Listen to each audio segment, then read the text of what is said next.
ಕೆಲವೊಂದು ಪದಗಳನ್ನ ಹೇಳ್ತೇನೆ, ಅದಕ್ಕೆ ಸಂಕ್ಷಿಪ್ತವಾಗಿ ತಮ್ಮ ಉತ್ತರಗಳನ್ನ ನಾನು ನಿರೀಕ್ಷೆ ಮಾಡ್ತಾ ಇದ್ದೇನೆ. ಮೊದಲಿಗೆ ದೇವರು, ಕಲ್ಪನೆ, ಕನಸು, ತೆರಿಗೆ ರಹಿತವಾದಂತಹ ಮಾನವ ಸಿದ್ಧ ಹಕ್ಕು, ದೇಹ, ಆತ್ಮಕ್ಕೆ ಆಧಾರ, ಮನಸ್ಸು, ಪರಿಶುದ್ಧವಾದ ಪ್ರತೀಕ, ಆಸೆ, ಅತಿ ಆಗಬಾರದು, ನೃತ್ಯ, ಮೈಗೆ ಮನಸ್ಸಿಗೆ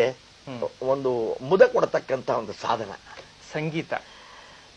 ಇಂಪಾಗಿರಬೇಕು, ಭಾವಪೂರ್ಣವಾಗಿರಬೇಕು ಅಂತ ಬಯಸುವ ಪ್ರತಿಯೊಬ್ಬ ಜೀವಿಯ ಆಹಾರ, ನಿಯತ್ತು, ಇವತ್ತು ನೋಡದೇ ಇರೋದು, ಸಿದ್ಧತೆ, ಎಲ್ಲಕ್ಕೂ ಬೇಕಾದ್ದು, ಮನೆ, ಇಲ್ಲಿರೋದು ಸುಮ್ಮನೆ, ಅಲ್ಲಿದೆ ನಮ್ಮನೆ, ದೇಶ, ನಮ್ಮ ಜೀವನದ ಆಧಾರ, ಬದುಕಿನ ಗುರಿ, ಭಾಷೆ, ನಿಮ್ಮ ಭಾವನೆಗಳಿಗೆ ಬೇಕಾದ ಬ್ರಿಡ್ಜ್ ಅದು, ಸಂಸ್ಕೃತಿ, ಒಂದು ನಾಡಿನ ಸಂಪತ್ತು, ಬೆಂಗಳೂರು, ಬಂದವರು ಹೋಗದೆ ಇರತಕ್ಕಂತ ಒಂದು ಸುಸ್ಥಳ, ಪರಿಸರ, ಬಹುತೇಕ ನನಗನ್ಸುತ್ತೆ ಅತ್ಯಂತ ಗಮನ ಹರಿಸಬೇಕಾದಂತಹ ಸ್ಥಳ, ಹೆಣ್ಣು,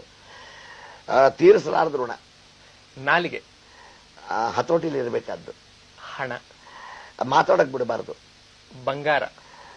ಹೆಣ್ಣಿಗೆ ಆಧಾರ, ನಮ್ಮ ಕಷ್ಟಕ್ಕೆ ಒಂದು ಮಾರ್ಗ, ಸಮಯ, ಅತ್ಯಂತ ಗೌರವವಾಗಿ ಕಾಪಾಡಬೇಕಾದ್ದು, ಮುಗುಳ್ನಗೆ,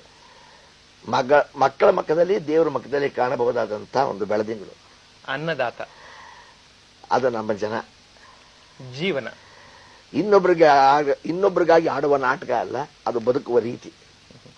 ಸರ್, ತುಂಬಾ ಸೊಗಸಾಗಿ ಈ ಸಂಕ್ಷಿಪ್ತ ಉತ್ತರಗಳನ್ನ ತಾವು ನೀಡಿದ್ದೀರಿ.